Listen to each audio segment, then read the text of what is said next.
preciso saber que aquele que compreendeu conte o número da besta, pois é ele o número de um homem, e seu número é 666. Livro das Revelações, capítulo 13, versículo 18. A ideia era simples, fazer um filme de terror. Mas às vezes, o que acontece por trás das câmeras é bem pior do que qualquer coisa que poderia estar escrito no roteiro. Acidentes estranhos, mortes misteriosas, coincidências bizarras e até um atentado. Tudo conspirava contra essa produção. E o resultado foi o filme mais amaldiçoado da história. Salve, rapaziada! Eu sou o Fantasma e sejam muito bem-vindos ao canal Horror Recap. Essa noite eu vou te contar sobre os bastidores bizarros de A Profecia. Então se prepara que está começando o segundo episódio do quadro Produções Amaldiçoadas. Depois do sucesso estrondoso de O Exorcista, Hollywood passou a olhar com bons olhos para o terror religioso. Tinham encontrado um público pronto para ser assustado com histórias de fé, pecados e forças do mal. E apenas 3 anos depois nasceu A Profecia. Mas em vez de repetir o exorcismo, os criadores decidiram ir por outro caminho. Um caminho mais sombrio, silencioso e talvez até mais perturbador. A ideia não era mostrar o mal como uma entidade que possui corpos, mas como algo que nasce, cresce e vive entre nós. O Anticristo. Não como uma lenda distante, nem com uma aparência assustadora. Muito pelo contrário, na forma de uma criança doce e supostamente inocente. Assim nasceu a história de Damien e a maldição que acompanhava tudo ao redor desse filme. A história do filme já era perturbadora por si só. A profecia acompanha um diplomata americano em Roma. Ele teve um filho que faleceu logo após o parto, mas sua esposa ainda não sabia.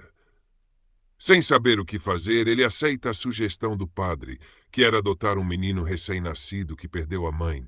E, claro, não contar nada para ela sobre essa troca. Mas conforme o pequeno Damien vai crescendo, coisas muito estranhas passam a acontecer ao redor dele.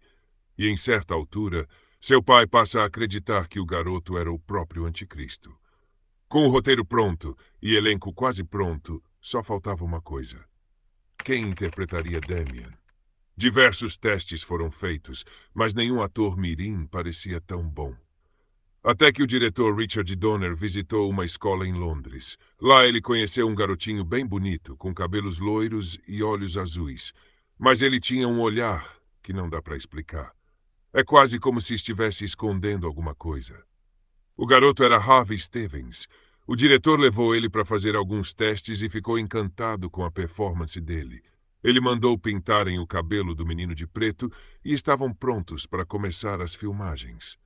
E foi aí que as infelicidades começaram a acontecer.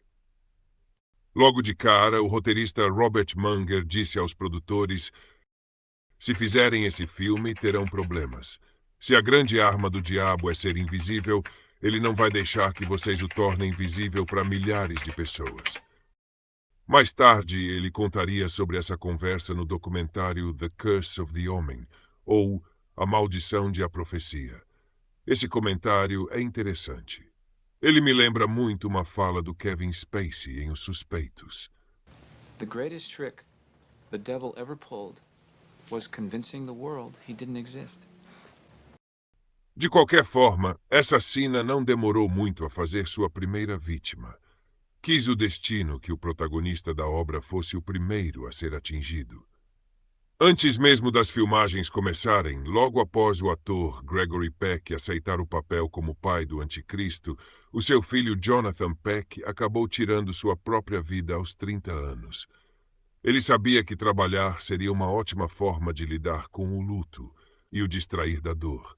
Sendo assim, ele pegou um voo para a Inglaterra, onde começariam a filmar. E então, o avião foi atingido por um raio. Em um voo separado, o avião que levava o produtor Marcy Neufeld também foi atingido por um raio. Segundo o mesmo, foram os minutos mais assustadores que já tinha vivido. Eles ficaram bem, mas não eram os últimos desastres aéreos que aconteceriam por lá. As coisas ainda ficariam muito piores. Algumas cenas aéreas precisavam ser gravadas, como as que fazem com drones hoje em dia. A equipe se prontificou a alugar uma aeronave para isso, mas no último minuto a empresa de táxi aéreo mudou de ideia e cedeu o avião para alguns empresários asiáticos. E vocês já imaginam o que aconteceu com esse avião, né? Ele perdeu potência e caiu no meio de uma estrada logo após a decolagem. Não houve nenhum sobrevivente. Além disso, quando foram filmar algumas cenas em Israel, o avião onde estavam todo o elenco e produção teve uma pane e quase caiu. O estranho é que, por algum motivo, todos os equipamentos de segurança da aeronave estavam desligados.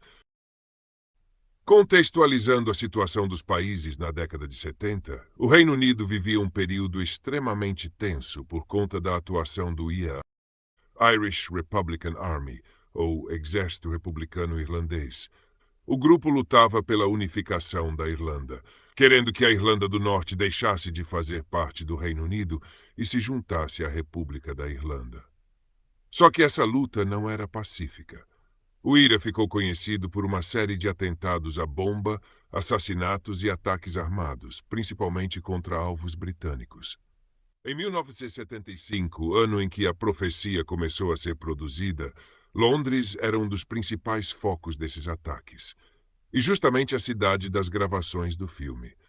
O medo era constante, e qualquer lugar público podia virar alvo. E foi justamente nesse clima que dois dos nomes mais importantes por trás de A Profecia escaparam, por pouco, de tragédias. O diretor Richard Donner estava hospedado num hotel em Londres quando o prédio foi atingido por uma explosão do IA. Ele saiu ileso, mas o susto foi enorme. Pouco tempo depois, o produtor Mason Neufeld jantava num restaurante que também foi atacado. Nem os animais ficaram de fora disso. Há uma cena no zoológico onde Damien e sua mãe são atacados por babuínos. Mesmo fazendo parte do roteiro, os animais saíram completamente do controle, o que deixou a atriz Lee Remick em pânico total. Mas se fosse só isso, não estaria aqui, né? Vocês já imaginam que tem coisa pior. E realmente tem. Outros animais presentes no filme são alguns Rottweilers. Eles eram adestrados e estavam na presença de seus treinadores, mas um dia, sem mais nem menos, eles se enfureceram e atacaram os dois. Eles tiveram ferimentos gravíssimos por conta dos ataques, mas sobreviveram. Entretanto, outro funcionário do set não teve a mesma sorte. Entre os animais do zoológico havia um tigre, que estranhamente se soltou das amarras e atacou o homem. Infelizmente, ele não sobreviveu. Os atores e produtores, um por um, começaram a acreditar que realmente tinha alguma coisa maligna perseguindo eles. Os atores se recusavam a fazer cenas perigosas com medo de serem as próximas vítimas, e o produtor Harvey Bernhard começou a andar com um crucifixo. E se até agora você acha que tudo isso é mera coincidência, acho que depois que eu contar isso, você vai mudar de ideia. Um mês após o lançamento do filme, o diretor de efeitos especiais, John Richardson, estava viajando pela Holanda, na companhia da sua assistente Liz Moore. John perdeu o controle e acabou se chocando contra outro automóvel. Ele saiu ileso, mas Liz... ela foi decapitada por uma roda que atingiu o carro. Mas sabe o mais bizarro disso tudo? No filme, há uma cena criada pelo próprio John, onde um fotógrafo é decapitado por um pedaço de vidro, de forma bem semelhante. E se todos esses sinais ainda fossem pouco, John afirma que, quando saiu do carro após o acidente, viu a placa de uma cidade chamada Oman, praticamente o mesmo nome do filme em inglês. A placa informava que essa cidade estava a 66,6 quilômetros dali. Ou seja, ela dizia homem, 666.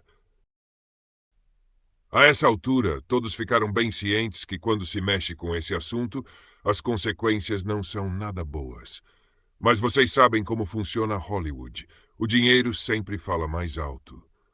Com o passar dos anos, essa história foi ganhando notoriedade e esse filme se tornou um clássico símbolo de produção amaldiçoada.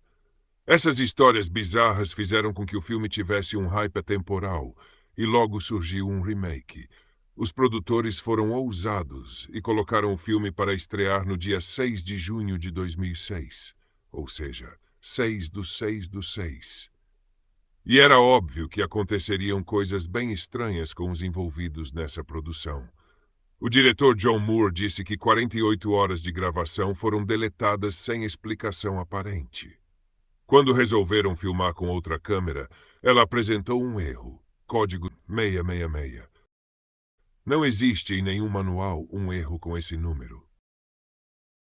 Além disso, o irmão de Pete Postlethwaite, que interpretou o Padre Brennan, faleceu enquanto jogava cartas. E adivinha quais cartas foram encontradas nas mãos dele? Esse filme carrega coisas tão macabras que faz até os mais céticos acreditarem que, de fato, há algo maior por trás disso. O exorcista já havia deixado bem claro que o demônio não gosta quando se envolvem nos assuntos dele. Inclusive, o primeiro episódio desse quadro foi sobre o exorcista. Vale a pena dar uma olhada. Apesar de tratar desse assunto, eu sou católico e sigo Jesus Cristo. Eu não fodo com o capeta. Piso na cara do Satanás. Mas o que vocês acham, rapaziada? Deixa aí nos comentários que eu respondo todo mundo. Se gostou, não se esqueça de deixar o like e se inscrever no canal para dar aquela força. Desde já, eu agradeço o apoio. Tamo juntão, rapaziada. Fiquem com Deus e até semana que vem. Um abraço do seu amigo fantasma.